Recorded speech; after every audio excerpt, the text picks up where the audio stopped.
Good morning बच्चों। आज हम पाठ 1 वाक्य के उदाहरण के बारे में, जो वाक्य प्रकार है उनके उदाहरण के बारे में जानेंगे।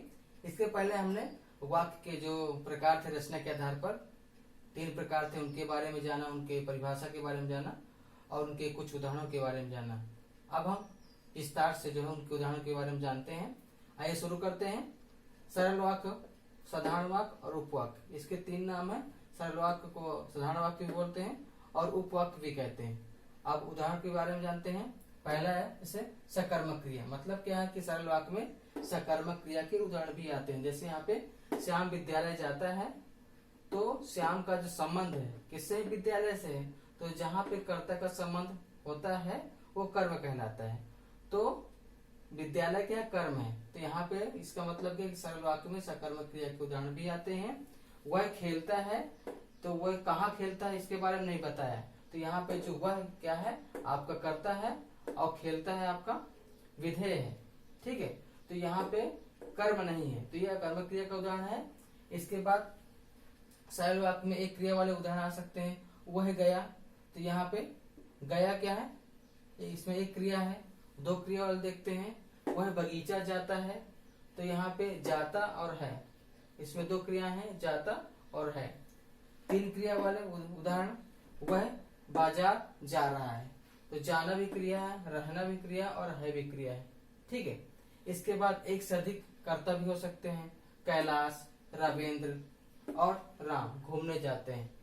तो कहीं ना कहीं सरल वाक्य में बहुत सारी विशेषताएं हैं और हम आसानी से जो है सरल वाक्य बना सकते हैं।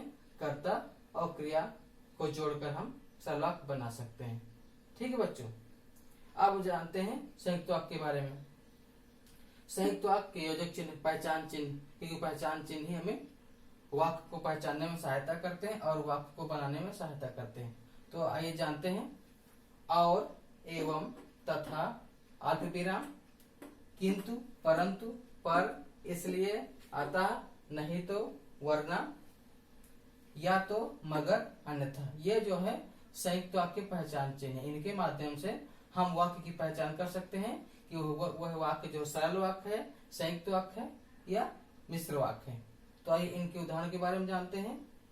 पहला है जैसे घोड़ा चना तथा घास खाता है, तो यहाँ पे तथा, ये तथा का उदाहरण लिए हैं कि घोड़ा चना तथा घास खाता है, तो ये उसका उदाहरण रहा है।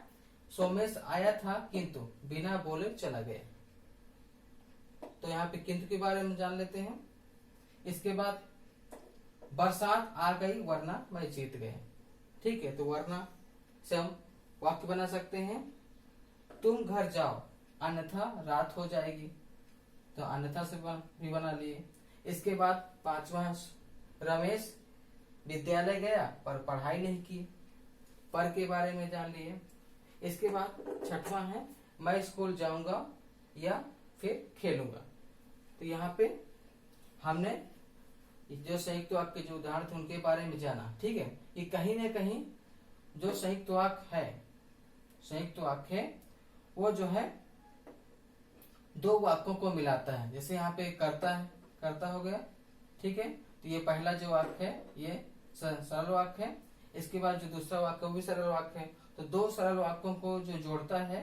ठीक है, और किनके माध्यम से, जो उनके योजक चिन्ह होते हैं, जो उनके पहचान चिन्ह होते हैं, उनके माध्यम से जोड़ते हैं। ठीक है, तो घोड़ा चना खाता है, तो ये आपका आप पहचान सकते हैं कि जिसमें तथा, किंतु, वरना, अन्यथा, पर, या, ये जो चिन्ह रहेंगे वो सब किसके अंतर्गत आएंगे, वो संयुक्त वाक्य के अंतर्गत आएंगे।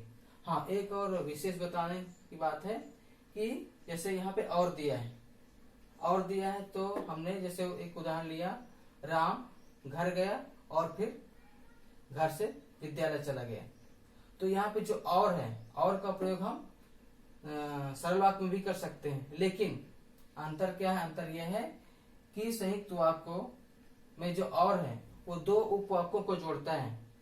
लेकिन यहाँ पे सरल वाक्य में हम ले सकते हैं कि मैं और तुम विद्यालय गए, तो वहां पे मैं और तुम भी क्या है आपका संयुक्त वाक्य में आ जाएगा। इसके बाद हम उदाहरण यदि लेते हैं, राम और सोहन विद्यालय गए।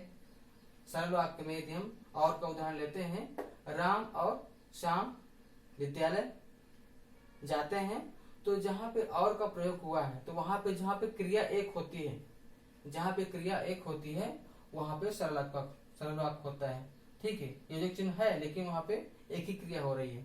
यहाँ पे घोड़ा चना तथा घास खाता है, सोमेश आया था किंतु बिना सोचे चला गया। तो कहीं न कहीं जो क्रियाओं में कहीं कहीं अंतर है और कभी न कभी कहीं न कहीं जो है क्रियाओं में अंतर दिखाई देगा और कभी कभी जो है क्रियाओं में एकता भी दिखाई देती है। तो हमें पहचानना है कि हमें जो है संयुक्त वाक्य जो पहचान चिन्ह है उनको याद रखना बहुत जरूरी है। ठीक है, तो अब बच्चों एक बार इसको जो है अच्छे से अध्ययन करना और इसको कॉपी में नोट करते जाना। ठीक है, तो आज के लिए सिर्फ इतना ही। धन्यवाद। इसके बाद हम क्या करेंगे, इसके बाद हम इस वाक्य के उदाहरण के बारे में, उसकी विशेषताओं के बारे में, उसके नियमों के बारे में पढ़ेंगे। तो आज के लिए सिर्फ इतना ही। धन्यवाद।